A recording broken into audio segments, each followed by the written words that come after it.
Okinawa, May 5th, 1945, 4:47 a.m. Desmond Doss stands at the edge of Hacksaw Ridge, a 400-foot escarpment of volcanic rock and coral limestone. Below him, darkness.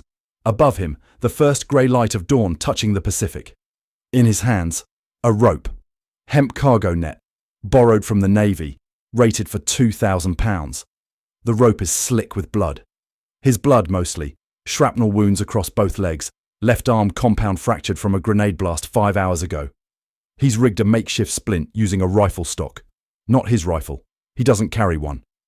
Behind him, on the plateau, 74 wounded men.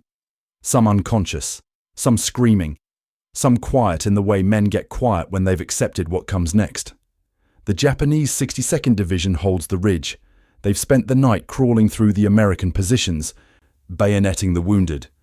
Standard doctrine: eliminate casualties before they can be evacuated. Doss is the only medic left, the only able-bodied American on this section of ridge. Everyone else, dead, wounded, or already evacuated down the escarpment during the night. He ties the rope around the first man's chest. The soldier is unconscious, gut shot, maybe 160 pounds. Doss is 140 pounds soaking wet, and he hasn't slept in 36 hours. What he doesn't know, in 7 hours, the 96th Infantry Division will retreat from Hacksaw Ridge, the only American withdrawal in the entire Okinawa campaign. Every man left on that plateau will be considered KIA. The rope goes taut. Doss begins lowering. The sun rises. The Japanese can see him now. Before Okinawa, Desmond Doss was nobody. Born February 7th, 1919, Lynchburg, Virginia. Blue Ridge foothills. Seventh-Day Adventist family. The kind that took Saturday Sabbath seriously, didn't eat meat, didn't drink, didn't dance, and sure as hell didn't kill. His father was a carpenter, Tom Doss, World War I veteran who came home from France with lungs full of mustard gas residue and a Purple Heart he kept in a sock drawer. He drank. A lot. The kind of drinking that turns mourning into rage. One night in 1926, Tom Doss got into a fight with his brother, Desmond's uncle. It escalated. Tom grabbed a pistol, held it to his brother's head. Desmond's mother stepped between them. She was holding a Bible. She told her husband, "If you pull that trigger, you'll go to hell, and I'll make sure you get there." Tom lowered the gun, gave it to his wife. She gave it to 7-year-old Desmond.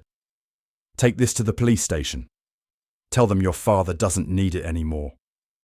Desmond walked 2 miles to the Lynchburg police station, carrying a loaded .38 revolver. He remembers the weight. He remembers thinking, "This thing almost killed my uncle, almost destroyed my family." He gave it to the desk sergeant, walked home. That night, he made a decision. He would never touch a gun again. Not a religious decision. Not yet. Just a child's logic. Guns kill people. People I love. So no guns. The religion came later, reinforcing the decision with doctrine. Exodus 20:13. Thou shalt not kill. Desmond read it as absolute. No exceptions. No war clause. No self-defense exemption. Just, thou shalt not. Before Pearl Harbor, Desmond worked at a shipyard in Newport News. Carpenter, like his father. He was good with his hands. Fast, precise. Could assess structural problems intuitively. That skill would save him later. He met a girl, Dorothy Schutter. She was a nursing student. He was shy, awkward, talked too much about the Bible. She liked him anyway. Liked that he was earnest in a world that rewarded cynicism. They got engaged in early 1942, 3 months after Pearl Harbor. Desmond got his draft notice in April. He could have claimed conscientious objector status. His religion qualified him. But he didn't. His logic: the war was just. Men were dying. He couldn't kill, but he could heal. "I don't object to war," he told the draft board.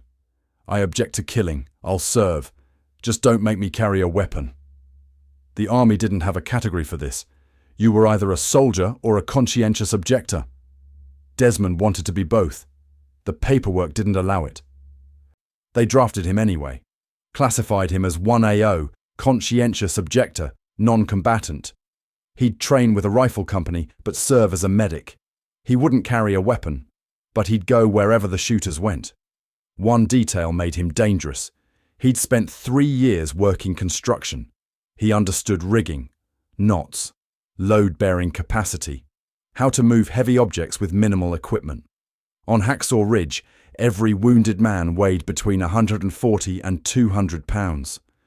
Desmond would need to lower 75 of them down a 400-foot cliff using nothing but rope and physics. His construction background was about to become a combat multiplier. Okinawa, April-May 1945. Operation Iceberg. The strategic situation. Okinawa is the final stepping stone before mainland Japan, 450 miles from Tokyo. If the Allies take it, they stage the invasion from here. If they don't, the war extends into 1946, maybe longer.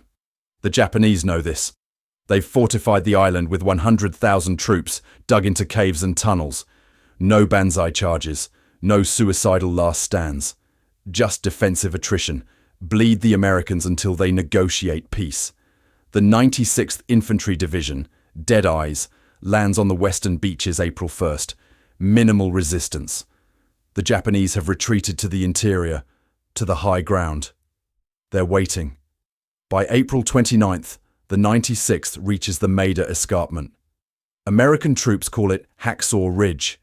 The face is near vertical, pocked with caves and spider holes, fortified with interlocking machine gun positions. The Japanese call it a killing field. The tactical problem: you can't assault upward against fortified positions without horrific casualties. But you can't bypass the ridge. It controls the southern approaches. The entire campaign hinges on taking this 400-foot coral wall. The conventional approach: artillery bombardment, followed by infantry assault, followed by more artillery when the infantry gets pinned down.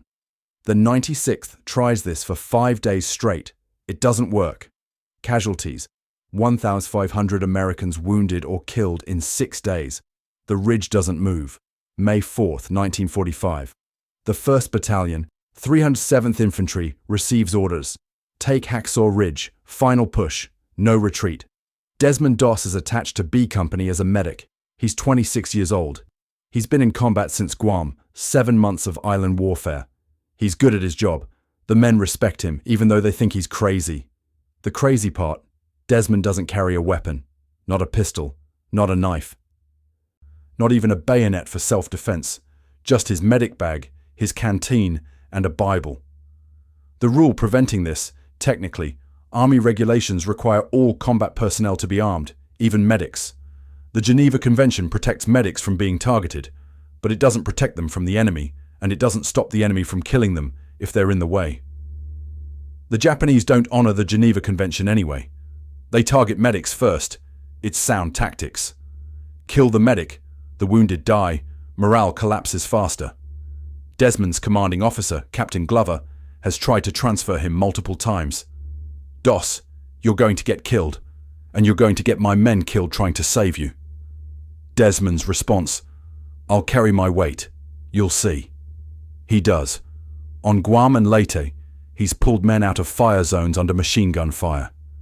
He's treated sucking chest wounds in shell craters while mortars walked toward him. He's stayed behind when others retreated. The men start calling him the unlikeliest hero, half admiration, half bafflement. He prays before every battle, out loud, kneeling in the mud. He doesn't swear, doesn't smoke, doesn't even drink coffee. One soldier, Private Clarence Glenn, later testifies, "We thought he was soft. Then we saw him run into machine gun fire to drag back a guy who was already dead, just to make sure. After that, we figured he was the toughest son of a bitch in the battalion." May 5th, 1945. 0300 hours. B Company ascends Hacksaw Ridge. They climb cargo nets, the same nets used for amphibious landings. 400 feet of vertical climb in darkness. At the top, a plateau, maybe 200 yards deep, honeycombed with Japanese positions. The assault begins at 0400.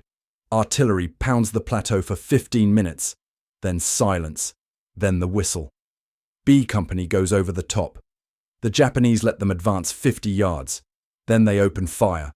Crossfire from 3 directions. Machine guns, knee mortars, rifle grenades. The Americans go to ground. Half the company is hit in the first 90 seconds.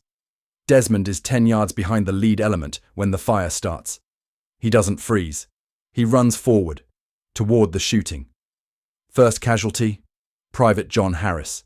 Leg blown off below the knee by a mortar. He's screaming, tourniquet already applied by his buddy. Desmond reaches him, checks the tourniquet, too loose. He tightens it, administers morphine, drags Harris back 30 yards to a shell crater. He goes back. Second casualty, Sergeant Raymond Lee. Gut shot, intestines exposed. Conscious, in shock. Desmond packs the wound with sulfur powder, wraps it with gauze, pins Lee's dog tags to the bandage so the evacuation team will know his blood type. He goes back. Third, fourth, fifth casualties. The fire doesn't stop. The Japanese have pre-sighted their guns on the plateau. Every square foot is covered. Desmond moves through it like water through cracks. Fast, low, never the same route twice. By 06:30, the assault stalls. B Company has 43 casualties. They can't advance. They can't retreat. Leaving the wounded means they die. Captain Glover makes the call. Evacuate the wounded, then we withdraw. Here's the problem. The cargo nets can only be rigged from the bottom. You need a ground team to anchor the ropes and guide the litters. But the ground team withdrew at 0200. They assumed the assault would succeed. Which means the wounded are trapped on the plateau. 400 feet up. No way down. Glover radios battalion. We need ropes and a rigging team, now. Battalion's response. Negative. Enemy fire too heavy. Ropes won't reach. Withdraw and leave the casualties. Glover tells his men. Orders are to withdraw. Anyone who can walk, you're coming with me. Medics, you're coming too. Desmond Doss says, I'm staying. Glover. That's an order, Doss. Desmond. I respectfully decline, sir. It's not insubordination, not technically. Medics operate under different rules. They can remain with casualties even during retreats. It's legal. It's also suicidal. Glover stares at him. Then, you're out of your goddamn mind. Desmond. Probably. The company withdraws. Desmond stays. He's alone on Hacksaw Ridge with 75 wounded men and an unknown number of Japanese soldiers crawling through the dark. 0700 hours. Full daylight. Desmond assesses the situation. He's got 75 wounded Americans scattered across 200 yards of plateau. No rifle, no radio, 1 medic bag, mostly depleted 100 feet of rope, scavenged from a destroyed machine gun position, a 400-foot vertical cliff. The Japanese hold the far end of the plateau. They're not attacking yet. They're waiting for reinforcements. When those arrive, they'll sweep the plateau and bayonet every survivor. Standard doctrine. Desmond has maybe 2 hours. His internal calculation, 1 man at a time. Lower them down the escarpment using the rope. Rig a pulley system at the top. He spots an old tree root jutting from the coral. Loop the rope through it for mechanical advantage. The physics. A 160-pound man creates 160 pounds of tension on the rope. Desmond weighs 140. He can't deadlift 160 pounds, but with the pulley, he can control the descent. It's not strength, it's friction management. The problem? He's wounded. Left arm broken. Both legs shredded with shrapnel. His hands are bleeding from rope burn. He's been awake for 36 hours. He's running on adrenaline and prayer. And he has to make 75 trips. Load the man, lower the rope, pull the rope back up, repeat. At 5 minutes per man, optimistic, that's 6 hours of work. The Japanese will attack before then. He does the math, then he ignores it. First man, Lieutenant Cecil Gaunto, unconscious, chest wound. Desmond drags him to the cliff edge, ties the rope under his arms using a bowline knot. Tests the tension. The rope holds. He lowers Gaunto over the edge. The descent takes 4 minutes. Hand over hand, controlling the rope with his body weight. His broken arm screams. He ignores it. Gaunto reaches the bottom. Medics below untie him, signal clear. Desmond pulls the rope back up. His hands are raw. Second man, 0730 hours. The rhythm establishes. Drag, rig, lower, retrieve. 5 minutes per man, sometimes less. The wounded who are conscious try to help. Some tie their own knots. Some crawl to the cliff edge on their own. The ones who can't move, Desmond drags. He's praying the whole time. Out loud. Not asking for strength, just, Lord, help me get one more. One more becomes two more. Two becomes five. By 0800, he's lowered 15 men. 60 left. The Japanese spot him at 0820. Machine gun fire from the tree line. 3-round bursts, probing. They can't get a clean angle on him at the cliff edge, but they can suppress him. Every time he moves into the open to drag another casualty, they fire. Desmond times the bursts. 3 seconds between volleys. He moves during the gaps. At 8:35, a mortar lands 10 yards away. Shrapnel tears through his left leg. New wounds on top of old ones. He keeps working. Private Carl Bentley, conscious, leg wound, says, Doss, you're gonna die if you stay. Desmond, then I'll die. You're going down first. He lowers Bentley.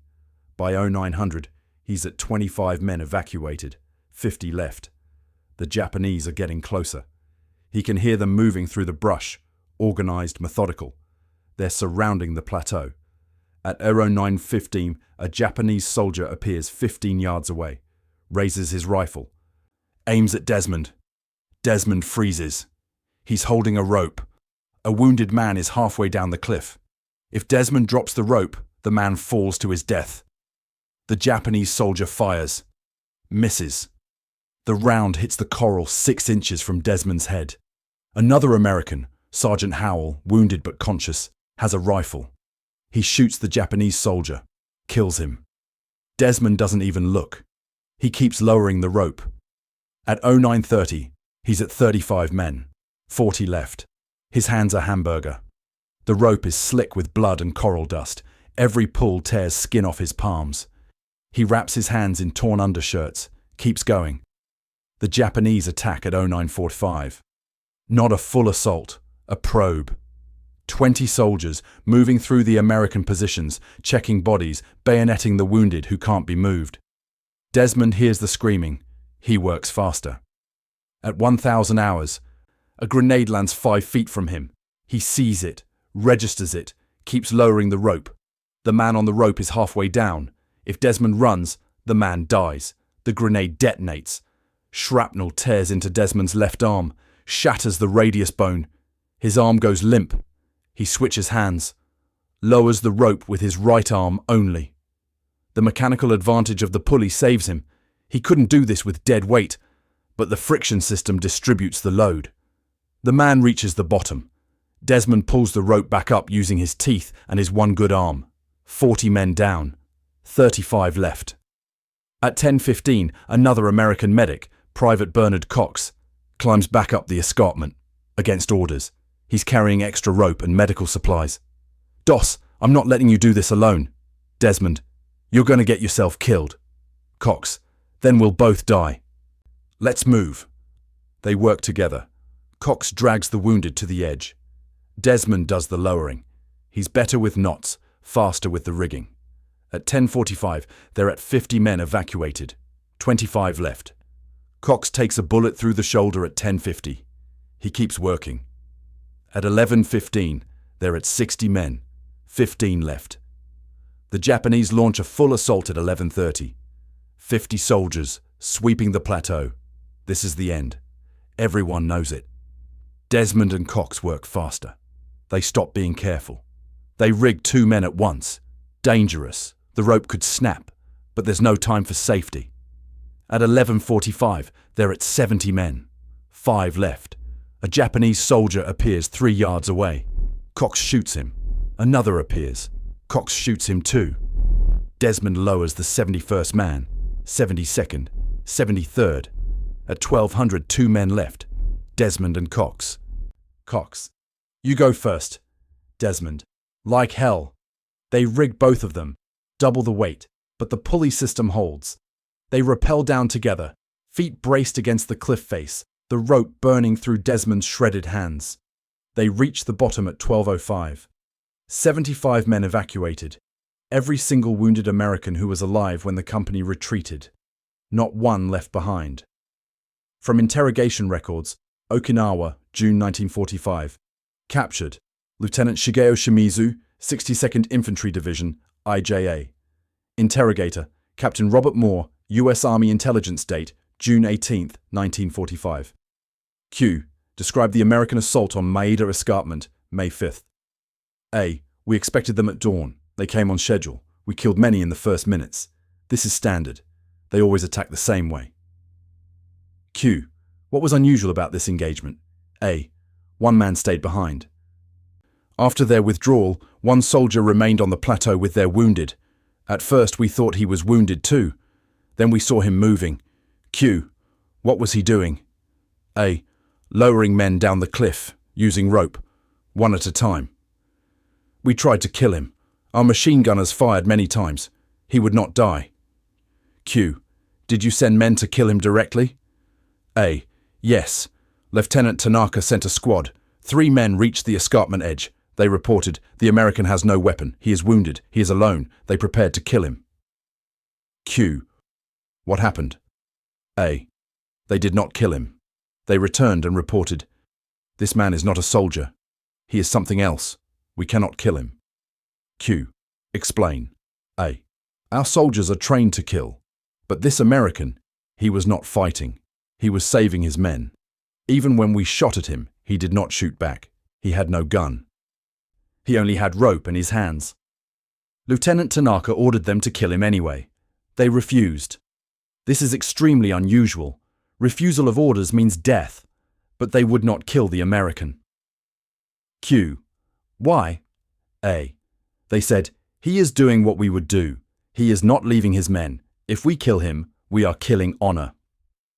This is difficult to explain. In our culture, there is a concept, gammon, endurance, suffering without complaint. This American, he had gammon. Our soldiers recognized it. Q. So you allowed him to escape? A. No. We attacked again at 11:30 hours, but by then he had saved most of his men. We found only dead Americans on the plateau. No wounded. He took them all. Q. Did your command report this incident? A. Yes. The report said, enemy demonstrates exceptional unit cohesion. Medics operate beyond normal capacity. Recommend targeting support personnel more aggressively. But among the soldiers, a different story spread. They called him Yurai, the ghost, a man who cannot be killed. Some said he was protected by spirits. Some said he was already dead but did not know it yet. This is superstition. But soldiers believe what they see. They saw a man take 100 bullets and grenades and walk away. They saw him save 75 men alone. This creates a myth. Q. Did this myth affect morale? A. Yes. After Hacksaw Ridge, some soldiers refused to fire on American medics. They said, if we kill their medics, the ghost will come for us. This is irrational, but fear is not rational. The Americans had one medic who would not die. That is a powerful weapon. Addendum from IJA 62nd Division. After Action Report. American medical personnel display abnormal resilience and disregard for personal safety. Recommend revising engagement protocols. Targeting medics has proven ineffective and may strengthen enemy morale through creation of martyr figures. Note: one medic, identity unknown, single-handedly evacuated entire company's casualties under sustained fire. This incident has spread throughout American lines and created disproportionate morale impact. Recommend avoiding similar engagements that allow enemy to create heroic narratives. May 21, 1945. Field Hospital, Okinawa. Desmond wakes up. He doesn't remember the last 16 days. What happened? After reaching the bottom of Hacksaw Ridge, he collapsed. Compound fracture, shrapnel wounds, dehydration, exhaustion. They evacuated him to the field hospital. He spent 3 days unconscious. Then his wounds got infected. Osteomyelitis, bone infection from the compound fracture. The doctors wanted to amputate his left arm. Desmond refused. They compromised. Radical debridement. They cut away the infected tissue, left the bone exposed, packed it with sulfur drugs. It worked. Barely. While he was unconscious, the 96th retook Hacksaw Ridge. The second assault succeeded, partly because the Japanese were confused, disorganized. Their own reports mention morale difficulties following the ghost incident. Desmond doesn't know this yet. He wakes up thinking he failed, thinking he left men behind. The first person he sees, Captain Glover, sitting beside his bed. Glover, you awake? Desmond, how many made it? Glover, all of them. Every man you lowered. All 75. Desmond closes his eyes, starts crying. Glover, you saved my entire company, Doss. I wrote you up for the Medal of Honor. I don't care if you carried a gun or not. What you did, I've never seen anything like it.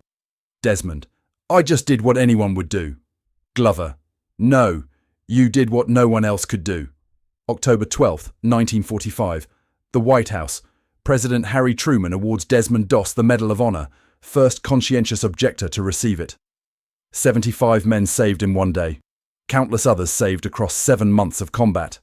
The citation reads, he was a company aide man when the 1st Battalion assaulted a jagged escarpment 400 feet high.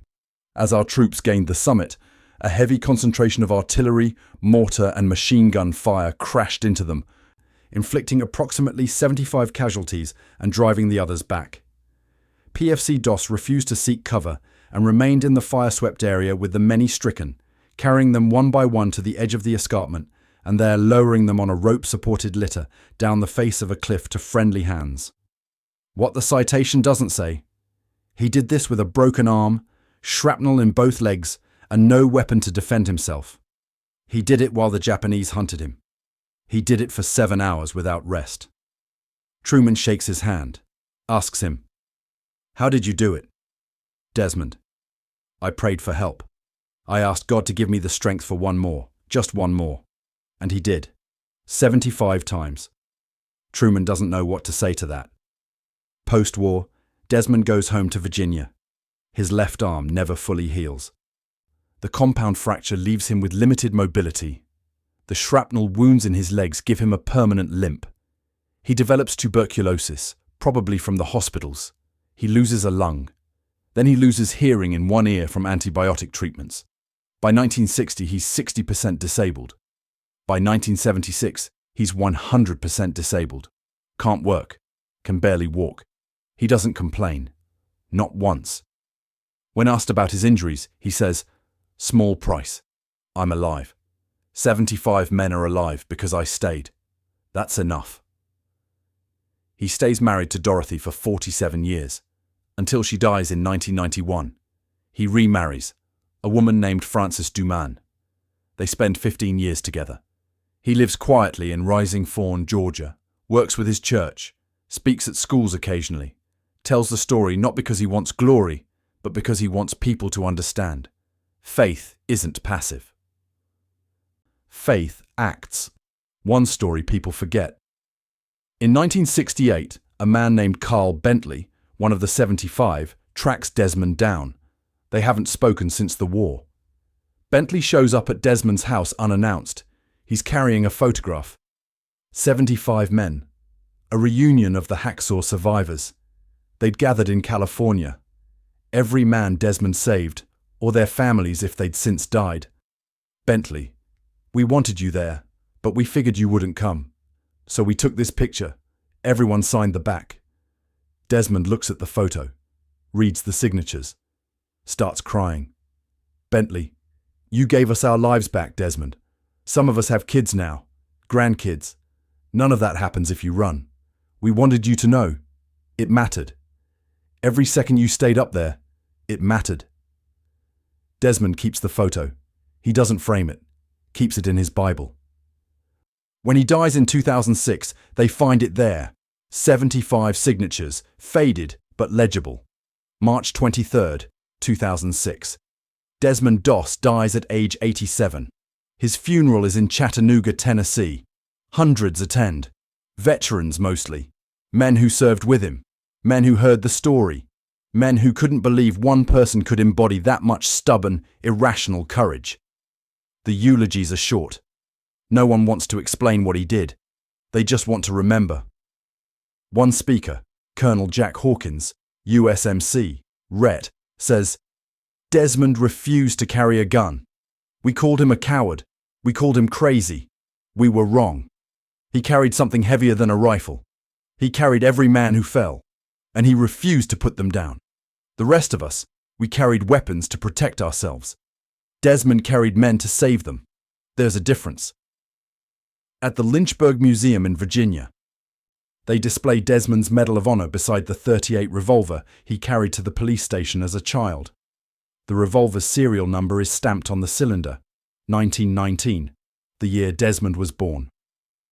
The display placard explains the connection, the gun that almost destroyed his family, the conviction that weapons solve nothing, the decision to save lives without taking them. But the placard doesn't explain the arithmetic. One gun set aside equals 75 men saved. 75 men equals hundreds of children. Hundreds of children equals thousands of descendants. The count today, over 2,000 people alive because Desmond Doss walked into machine gun fire holding nothing but rope and refusal. He didn't preach, didn't explain, didn't justify. He just kept going back. One more, and one more, and one more, until everyone made it down.